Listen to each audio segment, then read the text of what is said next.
Raman patpuro brahadagnim prithivya vayumantarikshadadityam diva.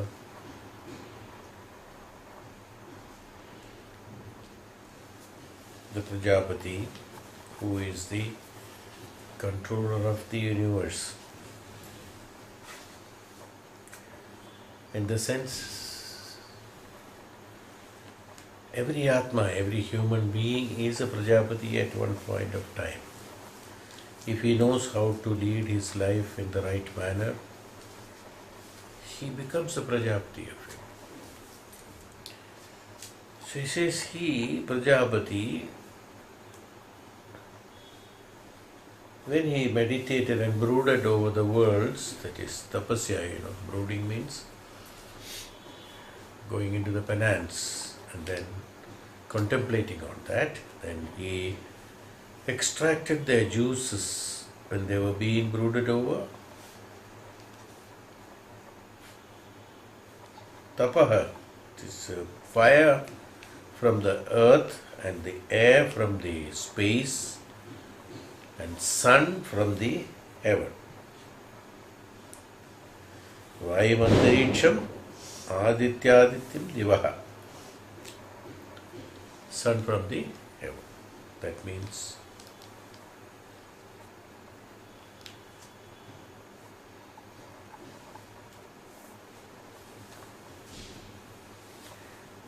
Maharshi here interprets also the silence of Brahma. That means the one Prajapati, when he broods, when he goes into the penance, it is the silence. As we have explained earlier also, it is the silence from which we derive all the knowledges. It is from the silence that we gain all the knowledges, because the knowledge is in the silence. So the silence of Brahma has been enjoined here. When that silence of Brahma is violated, or if any other duty of the priests and others is violated, an expiration in the form of performing the Vyahriti sacrifice has to be undertaken. Therefore, Vyahritis are to be enjoined. When the silence is broken, that means where the jnanam is inherent. As I said, that the jnanam can be attained only through the silence. Silence in the sense, it is not called nothingness. It is not nothingness.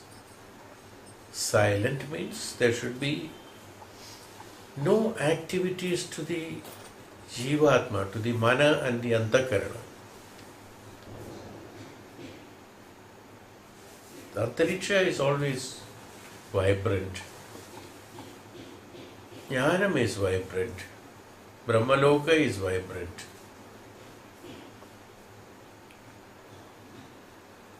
So silence is only connected with the activities of the mind and indriyas and antakarana. That's called silence.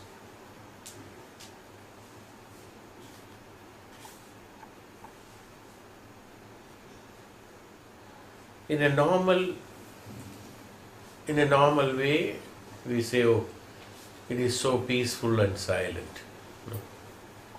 Is it really silent?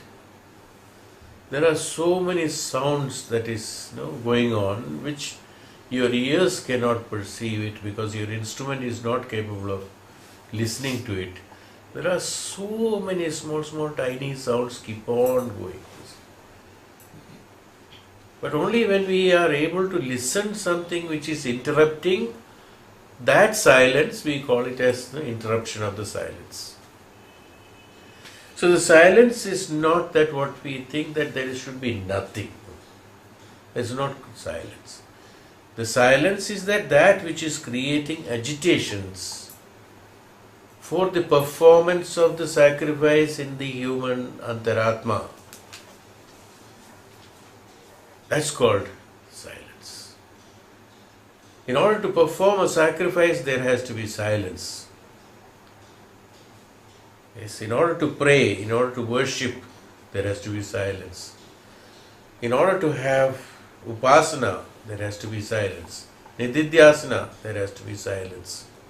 So it is only through silence these things can be achieved. When you incorporate your own intellectual, intelligent activities of your mind into the system of the antaratma, is known as the interruptions of them, which are the disturbing factors. That's called breaking of silence. Breaking of silence.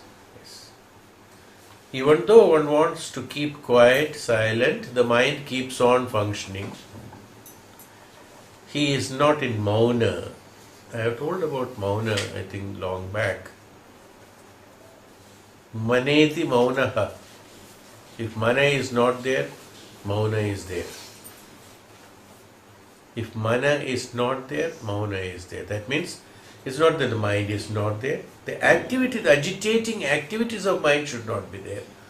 Mind, when it is synchronized, mind when it is attached to the antaratma, and the jnanam that is prevalent in the antaratma is transmitted into the mana without any disruption, and the flow of the jnanam is constant and continuous, like a river flows to the mana, and the mana has not initiated any of his own thoughts because of his own preferences of activities of the indriyas and mana, because of the taste of the mana. If it is not there, that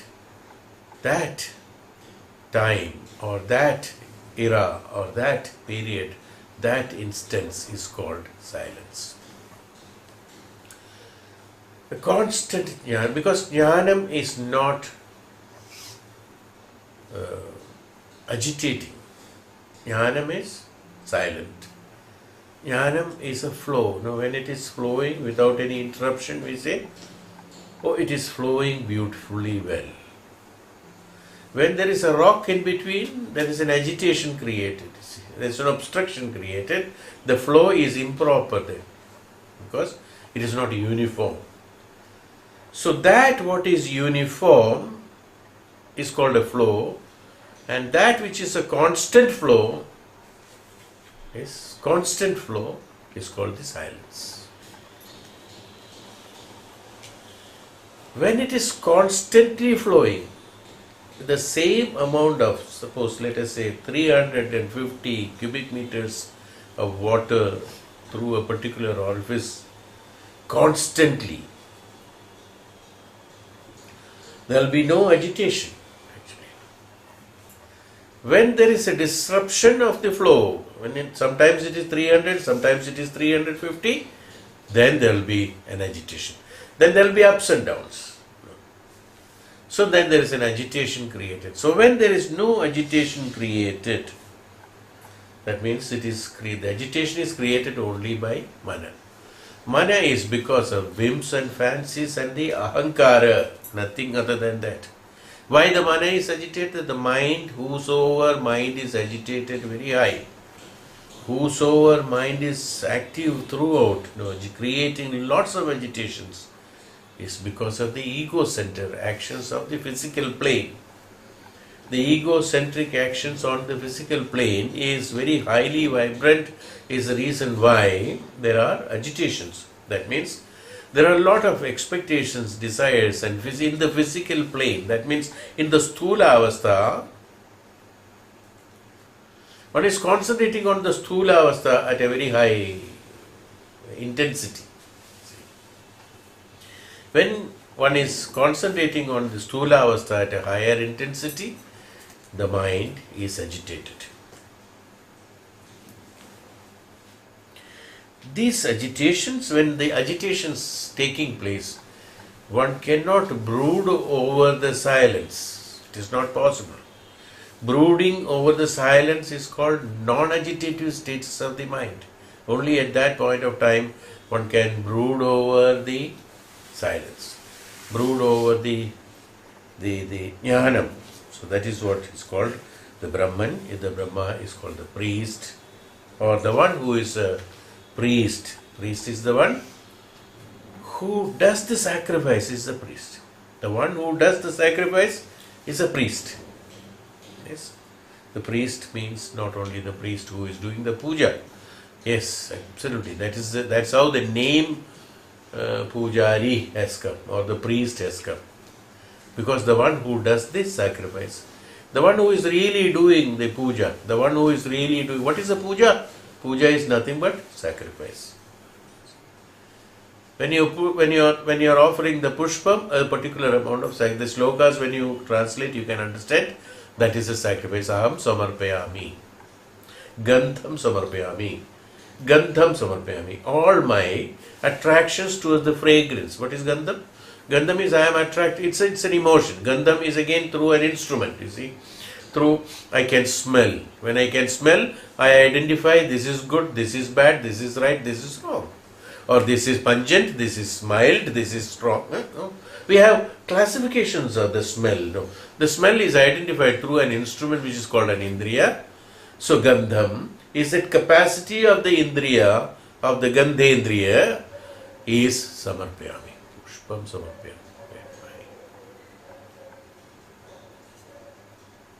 Yes. So what happens? Everything is being sacrificed. What is that puja? Puja is nothing but a sacrifice. See. So when you have to sacrifice, the pujari has to be in silence. You see. When he is attracted towards these, how can one be the pujari? How can one be the sacrificer? So is he a real priest? Who is the real priest? The real priest is the one who does the sacrifice. Yes. So the replica of that is taken as today's priest. No, he doesn't sacrifice anything. It is a sacrifice. Symbolically it is sacrifice. That's why the sacrifice, word sacrifice has come. The yajna has come. Everything is an yajna. Bali. What is Bali? Bali is that something is being killed. Balidanam. People have misunderstood as Nara Bali, or maybe the Bali of the animals, Bali of things and things like that. What is that Bali? Bali is again a sacrifice. It's known as sacrifice. Bali is what I have explained this earlier also, I think, that the animality in the human being sacrificed there. So, the priest means the one who does the puja. What is a puja? Puja is a sacrifice. That's why it has to be turned to the puja. Initially the puja, because of through the ritual of puja, one sacrifices everything. And after one has sacrificed everything, then he worships. After the puja, then he worships. Worship, there is no sacrifice there. Worshipping is that inculcating that Shakti, avahana of that into you is called worshipping. Worshipping is what? Absolutely whatever is that is right. Worshipping. Oh, he worships him. Now that means whatever he says is right. You see, worships. So after puja only one can worship. Otherwise it's not possible.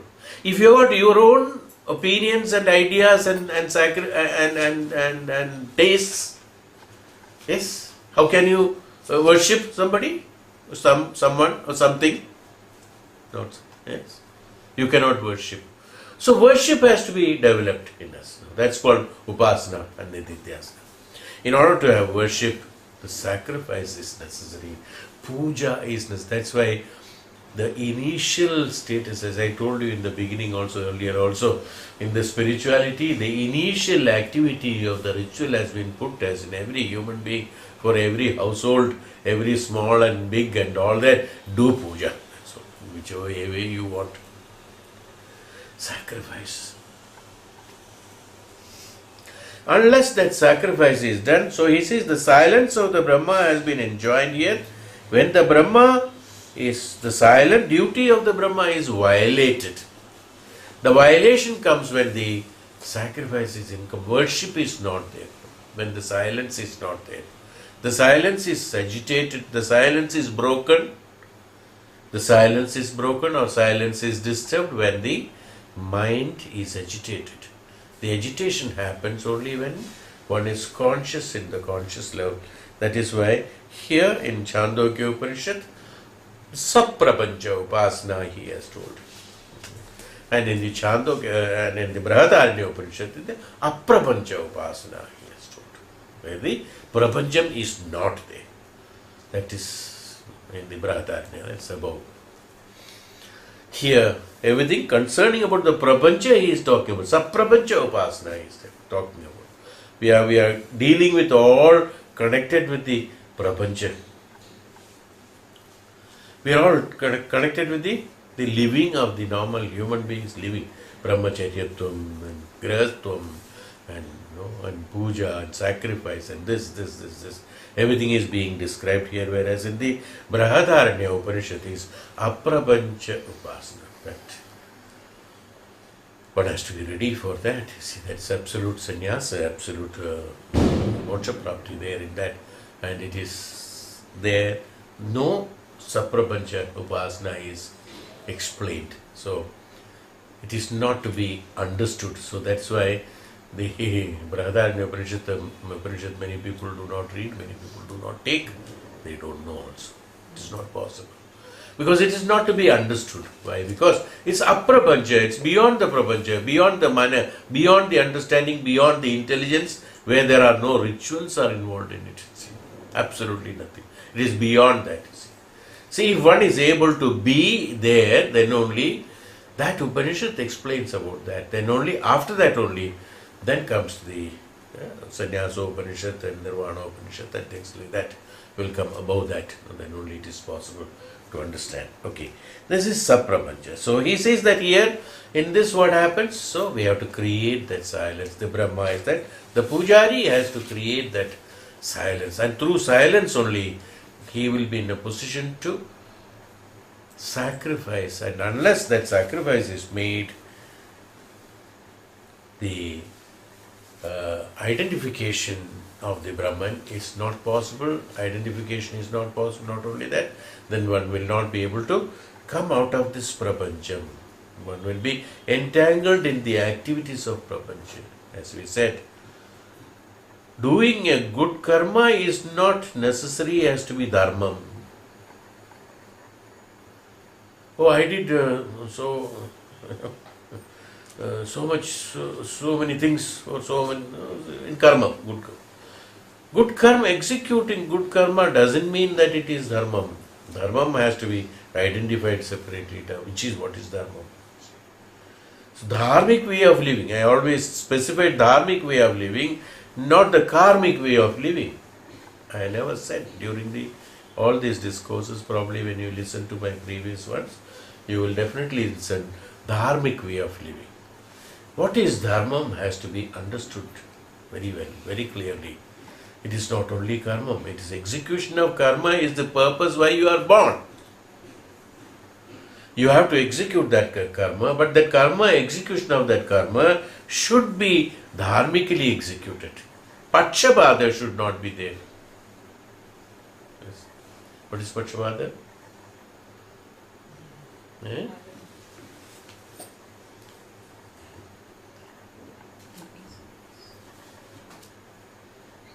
Favoritism.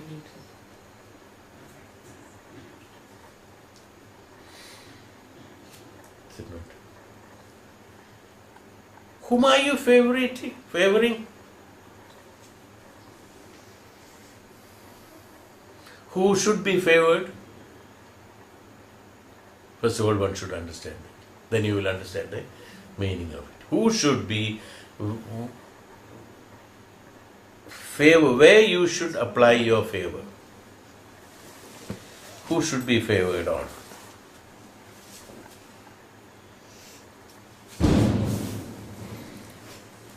Okay, so that's called Pakshapadam, where the favoritism has to be there. Because this happens, the favoritism happens because we do not know the dharma of the jivan. That we will be coming in the next chapter, right? How Jabala explains about the birth and death. I think this I have explained a little bit earlier, so some time back.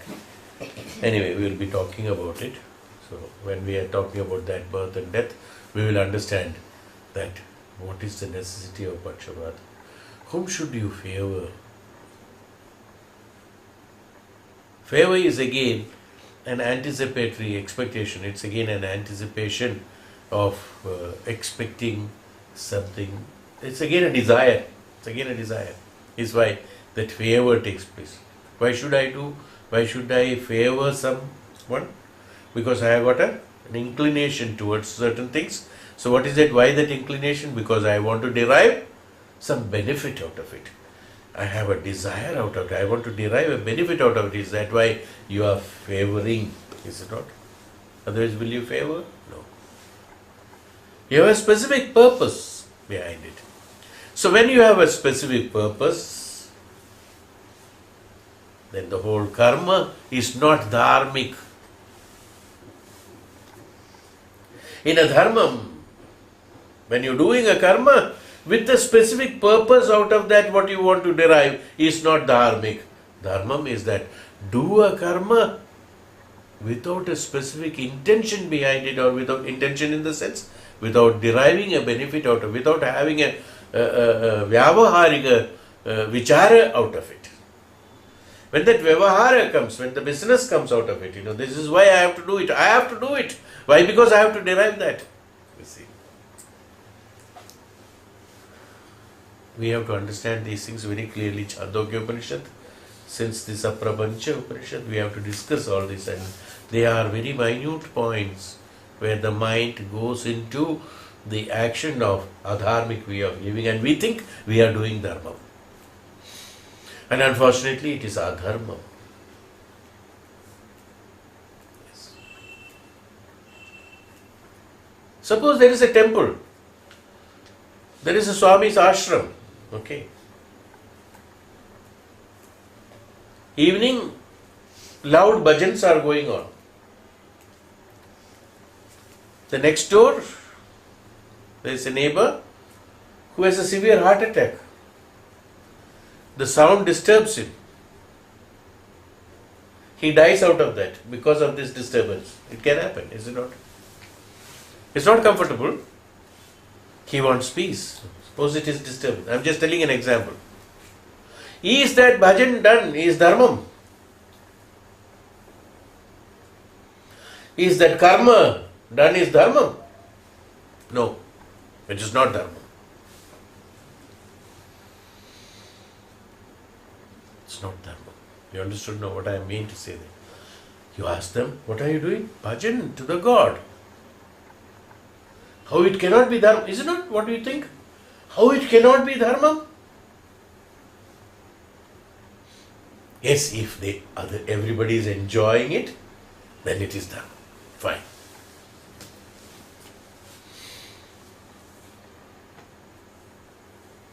You go to certain temples where, like Guruvayur and all those places where the early morning at 2 o'clock, they will put on the bhajans, the music very loud.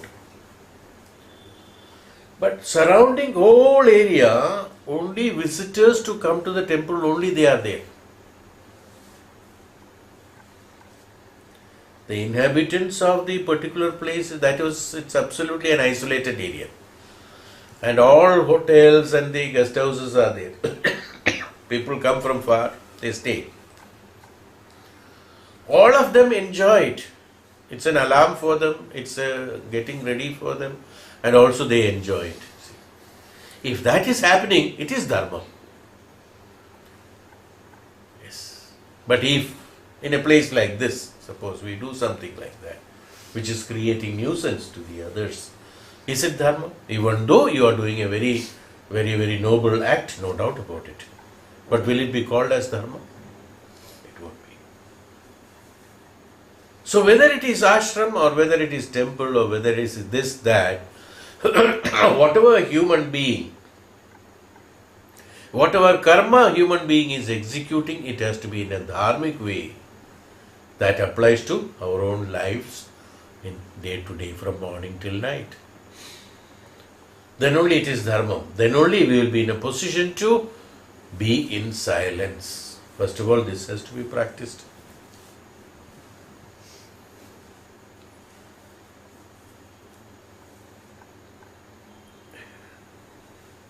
We function with adharma. We have pakshapada, we have got desire, we have got intentions, we have got vyavahara. If such activities are continuous, how can the mind rise above this? If this is entangled in this only, they will be getting entangled in this only. One has to rise above it where the silence is there, where the jnanam is there. Without that jnanam, the jnanam is Brahman. Without the jnanam, there is no Brahman.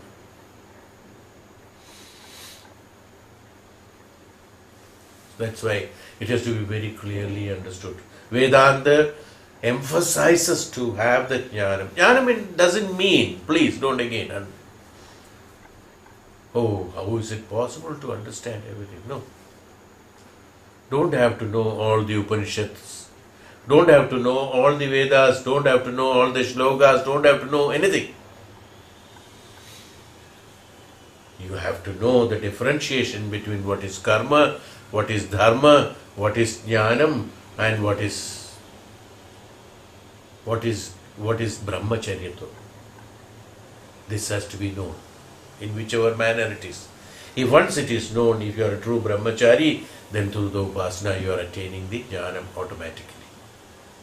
Jnanam is not based on the capability and capacity of your mind or your educational background or your family background or your caste, creed and religion or your environment. Nothing affects on that. We have, that is why Hindu Shastras in mythology they have told that. Who was Kalidasa? Who was Kalidasa? Do you know? Do you know that? Before he got the enlightenment, what he was doing, you know? Huh? You don't know? Huh? He was sitting on the end of the branch and cutting the beginning of the branch. You know, that from where the branch is coming out, he was sitting on this side and cutting the branch. That was his intelligence level. Kalidasa. So you know what is his intelligence level now. Is there anybody bigger fool than him? Sitting on this side of the branch and cutting the branch. Is that Kalidasa? That is the time when that was Kalidasa. And he got enlightened and he became a great jnani. Accept it. What I am trying to tell you is that it's not your intelligence level again. It is your dharmic patha, in which path you are walking. Don't think that an intelligent man or a very sophisticated person who was born in the in the family of Vasishta will become a great personality. Nothing doing. It's not necessary.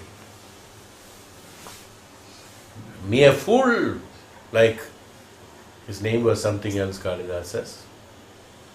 I don't remember. This was the act what he was doing. Yes. So it is not that. What is necessary? The realization of the brahmacharyatum is necessary. Then automatically the knowledge comes. That silence has to be there. When the silence, there is no pakshabada. As I told you, his activities should be dharmic. He should not have pakshabada. That should not be vyavaharika. The life should be as a brahmacharyatum, identification of the brahmachari, brahmam. Only such people can attain, go beyond the entanglement of this mind, which is in the absolute subtle level of the sthula avastha. absolute sthula avastha. From the sthula avastha, a decision taken cannot be right at all. It is only based on the environments, based on the situation, based on the temporary pleasures that one attains, is why the decisions taken by the sthula sharira and sthula mana is all wrong. The decisions have to be taken from the sukshma tala. From the sukshma tala. Then only the decision will be right. The decision taken by the sthula tala will only be environmental. That means just what you see, just what it appears to be. Not even seeing actually, what it appears to be. You take a decision based on what it appears to be. So when that happens, then the silence breaks. You understand what do you mean by that? Is why here he says the duty of Brahma is violated. The duty, he says. When the duty of Brahma is violated, he has even given kartavya, duty. Forget about what you are supposed to do. You are supposed to do. What is duty? You have to do it. There is no option. It's my duty. There is no option. Why are you doing this? It's my duty. That means there is no option. So do you know what is your duty now in our life? To be in the path of brahmacharyatva, to be identifying that silence, to be identifying that brahmacharyatva, and to follow the path of the dharmic way of living is the duty. Otherwise, what are you doing? You are avoiding the duty. The person who is avoiding the duty is identified as an irresponsible person, is it not? It's an irresponsible person. That means he is not fit to live. In crude words, if I can put it. He is not fit to live.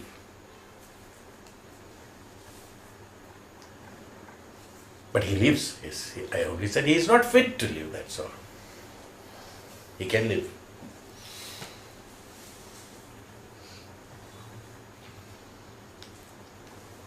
So in order to have the sacrifice, one goes into this silence. So when this silence is broken, then the vaharti of the sacrifice performing, then the expiration in the form of performing the vaharti sacrifice has to be undertaken. Therefore, vahartis are enjoined. The vahartis are again. Now what happens? Sacrifice only has to be done, that's particular sacrifice. Now in order to make that sacrifice, then if one doesn't have the dharmic way of living, if one doesn't live in the silence, if one doesn't undergo the process of the brahmacharyatva way of living, if one doesn't identify the true Atman in self and the true duty of one, if one doesn't understand, he lives in the vyavaharika jivan, in the sthula avastha, and the decision in the sthula avastha that is taken will lead us into the more and more of attractions and attachments and the desires. And when this attachment, attractions, desires are taking place, you create the violation of the silence. It's called the violation of the silence. When violation of silence takes place, you become incapable of doing a sacrifice. When you do become incapable of doing a sacrifice, so you will have to start from the beginning. Yes. What is that? Suppose in the temple there is a pujari who is the sacrificer, who is known as Brahma. He knows the sacrifice, so he does the puja, let us say, even though it's not like that. He knows the Brahman, he is a Brahman.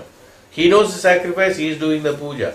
The one who doesn't know the puja, the one who doesn't know the silence, one who doesn't know how to do the sacrifice, what he has to do. So there are so many others who are in the temple, is it not?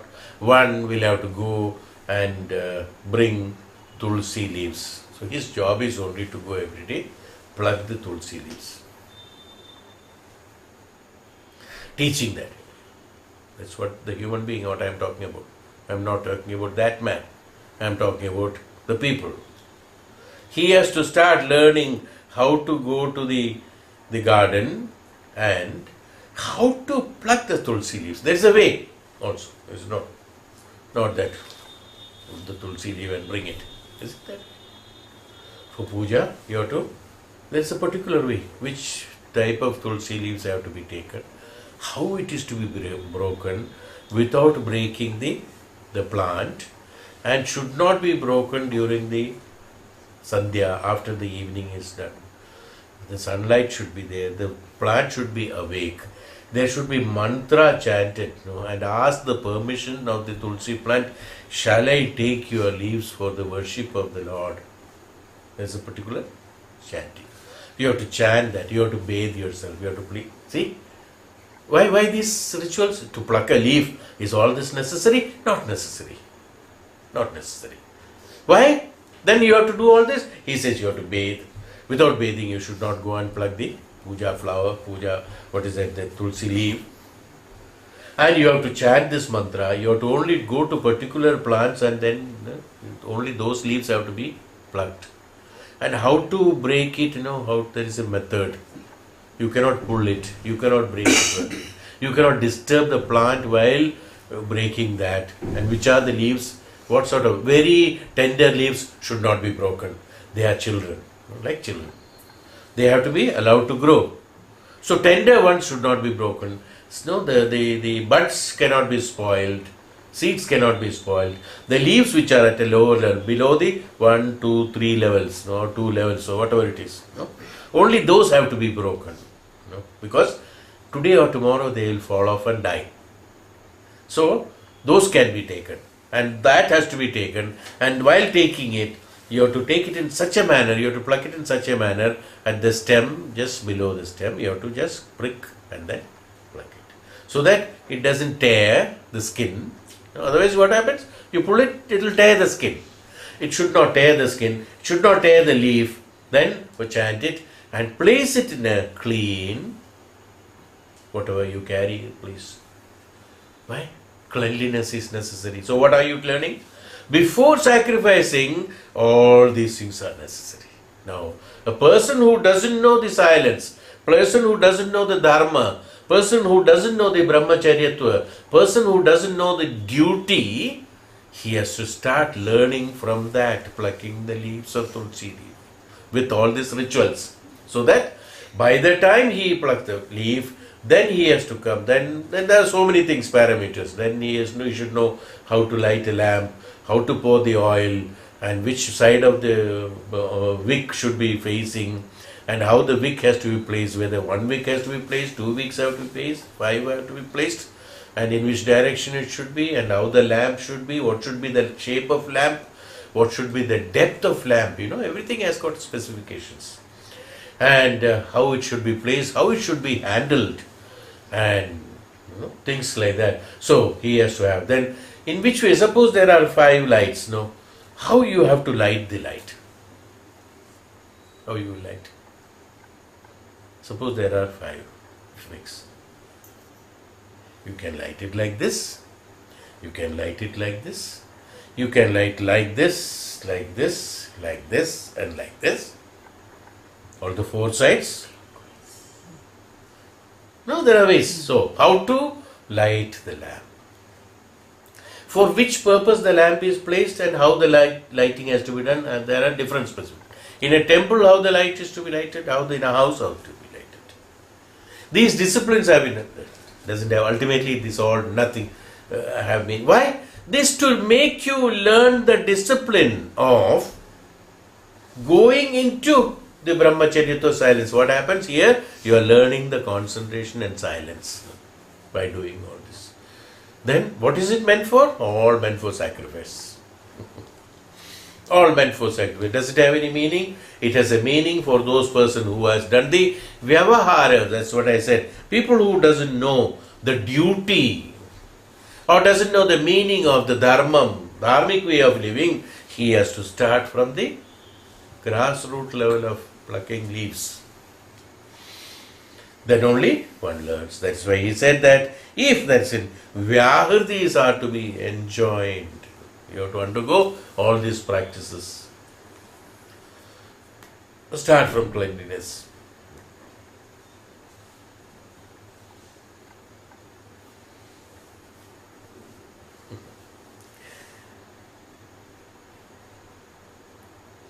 In South, there is a system when we go to Guruvayur and all that.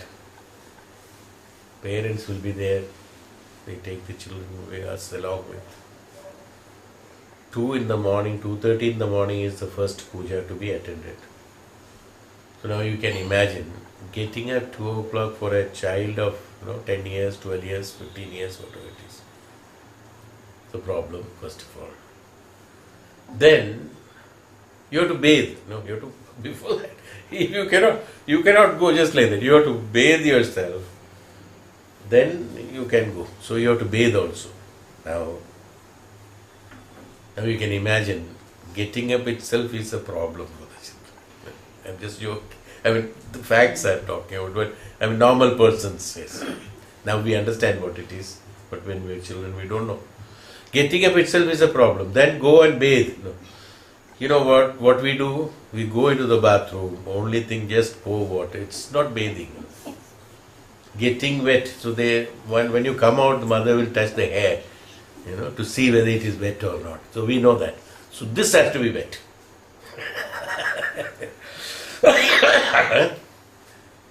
Now, what is the bathing? What is the purpose of it? You are not understanding the duty. It's not dharmam. It's an adharmic way of dealing the things. It's not dharmam. That's not the duty. What is it meant for? You are supposed to be clean. That's bathing is not that pour water. You are supposed to be clean. Mentally and physically you are supposed to be clean. That is the purpose of it. So this to teach you this, you are asked to bathe. Sannyasi who is sitting in meditation, he doesn't bathe. Is it necessary for him to bathe? No. As I told you also, how the sannyasa is through the mind when he reveals that the jnanam, the physical body automatically gets cleaned. You know that? Yes. The chemical process that is happening, the chemical reactions that is happening in the body cleans the body. How does a bird cleanse its body? Wings. No? How does the animal, certain small insects who doesn't have any facility, no hands, no legs, how they clean? Everything is absolutely clean. Same way. The cleanliness is necessary is why the bathing. Now I am just telling you small things why we have these. If you do not know how to sacrifice, you will have to start from there. If you do not know how to have the dharmic way of living, you have to start from that. There is no bypass. There is no excuse on that. You have to have the absolute purification process has to be absolutely complete. Then only you will gain the silence. Otherwise, that silence will not come. It won't be possible. You cannot be a pujari. You have to be only an assistant. You can't be a pujari, worshipper. Then after the puja only, then the worship takes place. Then the puja is no more required. Then the sacrifice is no more necessary. Why? Because you have crossed the stage of sacrifice, then you become a worshipper. You worship. Then the nididhyasak, then becomes upasak and nididhyasak. Then after that, we know that, we have explained. So this is the process. So he says that when it is not done, the worlds undertook an austerity in the form of meditation, brooding over the worlds for the sake of extracting their juices. In the sense, when you do meditation, the juices of the world is extracted. That means Agni Tattva, Vayu Tattva, Jala Tattva, everything is extracted in that. He gains all that. So, the powers of the Panchabhutas have to be gained, then only the utility of Panchagni can be provided by you as a upasak. Sa etastiso devatam abhyatapattasam tapyamananam Rasan pravrihadragre drisho vayo yujoshi samanyadityat. He brooded over the three devatas, three deities. The three deities, what is that? Earth, the Agni, Vayu and the sun. So three devatas. So he brooded over the three devatas, and the abstract of that has been taken. The Sukshmata of that has been taken. Not the Stula Bhava, Sukshma Bhava. Yes. Agni, the Vaishwanaram of the Agni, the Vayu Tattva, and the Surya Tattva or the Prakasha Tattva has been taken in him. And through that, what has happened? He brooded over those three deities, and in these deities, he extracted the juices, that means the substance, the sum total of the Swabhava, characteristics of that particular Devata has been taken over by him. This is what happens in this. He is not asking for a boon. The meditation, the tapasya is doing for a boon, asking for a boon and asking for going for a brahmacharyatvam is totally different. They are two different paths. That's why I said these are two different paths. Yes. Devayana, Pitriyana, no, there are so many paths are there like that. So, the Devayana, this is what we are talking about, the Devayana. In this Devayana, in this path, what he has to absorb these qualities of him. That means he becomes the Agni, he becomes the Vayu, he becomes the Surya. So by abstracting, by taking the qualities of these devatas, he becomes that. Whereas in other cases, for a Vyavaharika Jivan, or for a Tantrik, or for a Mantrik, or for a human being, or for somebody who does tapasya, he asks for a boon from the devata. Please